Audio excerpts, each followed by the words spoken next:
झुंझुनू जिले का एक गांव था सिकरपुरा। मिट्टी की हवेलियां, चौपाल पर बैठे बुजुर्ग, कुएं पर पानी भरती औरतें और खेतों में मेहनत करते किसान, यही उस गांव की पहचान थी। गांव के बीचों बीच एक पुरानी हवेली थी जिसे लोग ठाकुर हवेली कहते थे। इस हवेली में ठाकुर हरि नारायण अपने परिवार के साथ रहते थे। घर में उनके दो बेटे थे, बड़ा बेटा राघव और छोटा बेटा मोहन। दोनों की शादी हो चुकी थी। बड़ी बहू सविता थी, रूपवती मगर स्वभाव में थोड़ी घमंडी। छोटी बहू गौरी थी, साधारण रूप रंग की पर मन से निर्मल, त्यागमयी और बेहद मेहनती। शुरुआत में सब ठीक चलता रहा, लेकिन धीरे धीरे सविता का स्वभाव उजागर होने लगा। वह काम करने से बचती, अक्सर मायके किसान बखारती और छोटी बहू को ताने देती। गौरी, तुम तो बस गांव की चूल्हा चौका करने वाली बहू हो, बड़े घर की जिम्मेदारी समझना तुम्हारे बस की बात नहीं। गौरी चुप रहती। वह अपने ससुर, सास और पूरे परिवार की सेवा को ही अपना धर्म मानती। सुबह सबसे पहले उठकर घर की झाड़ू पोछा करती, चूल्हे पर रोटियां सेकती, खेत से लौटे पति के लिए पानी लाती। गांव की औरतें अक्सर कहती, ठाकुर की छोटी बहू तो लक्ष्मी का रूप है, उसके हाथ से बना खाना अमृत जैसा है। कुछ साल बीते, अचानक ठाकुर हरिनारायण को गंभीर बीमारी ने घेर लिया। डॉक्टर ने इलाज के लिए भारी रकम बताई। परिवार पर आर्थिक संकट छा गया। बड़ा बेटा राघव शहर में नौकरी करता था, मगर उसकी पत्नी सविता ने कह दिया, इतने में पैसे मेरे मायके से नहीं आएंगे, हम क्यों सब लुटाएं, बड़ों को अब अपने हाल पर छोड़ देना चाहिए।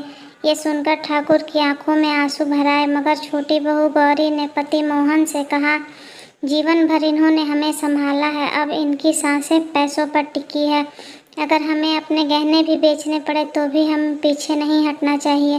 गौरी ने बिना किसी से कहे अपनी शादी के वक्त मिली सोने की चूड़ियाँ, हार और बिछुए सब बेच दिए। वह गहनों से सजी नहीं, त्याग से सजी बहू थी। उसी पैसे से ठाकुर का इलाज हुआ और कुछ ही महीनों में वे स्वस्थ हो गए। जब ठाकुर ने यह जाना तो उनकी आंखों से आंसू बह निकले। उन्होंने गौरी का माथा चूमते हुए कहा, बेटी, तूने मुझे जीवन दान दिया है, तू बहू नहीं मेरी बेटी है।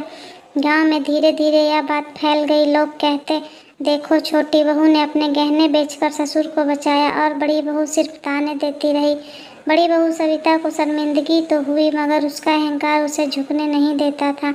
समय बीता, ठाकुर ने जब अपनी संपत्ति बांटी तो सबको आश्चर्य हुआ। उन्होंने कहा, यह हवेली और खेत दोनों बेटे के हैं, पर इस घर की असली मान सम्मान और आशीर्वाद मेरी छोटी बहू गौरी का है। जब तक ये है, इस घर में सुख समृद्धि बनी रहेगी।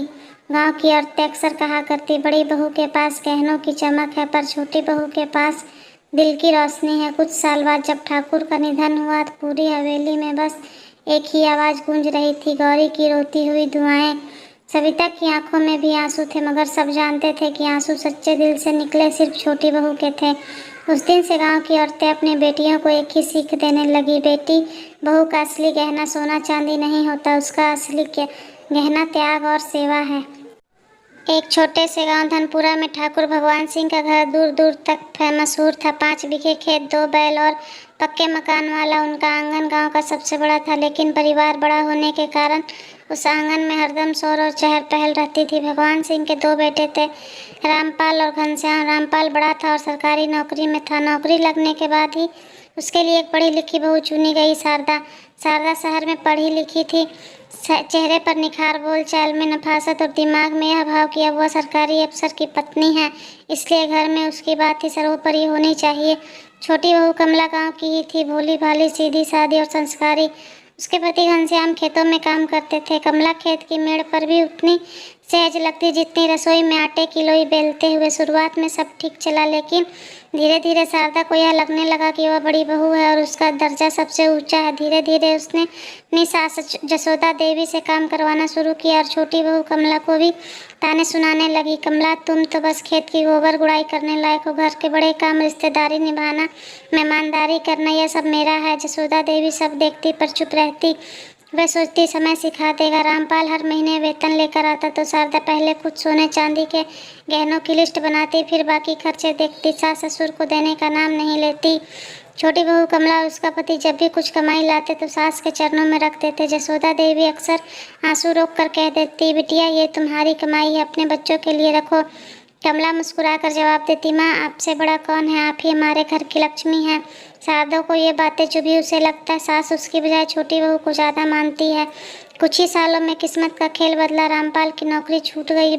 सरकारी दफ्तर में बड़े घोटाले का आरोप लगाकर विभाग ने उसे बर्खास्त कर दिया। गांव लौटने पर शारदा का घमंड टूट चुका था, लेकिन उसकी आदतें नहीं बदली। वह अब भी सास बहू में भेद करती और छोटी बहू पर हुकूमत जमाने की कोशिश करती। इधर घनश्याम ने मेहनत से खेतीबाड़ी संभाली, नलकूप लगवाया और नई किस्म का बीज बोया। धीरे धीरे गांव का सबसे बड़ा किसान बन गया। उसके पास ट्रैक्टर भी था और पैसों की कमी नहीं थी। समय का पहिया तेजी से घूमता है। अब जो हाल शारदा का था वही हाल जसोदा देवी का हुआ करता था।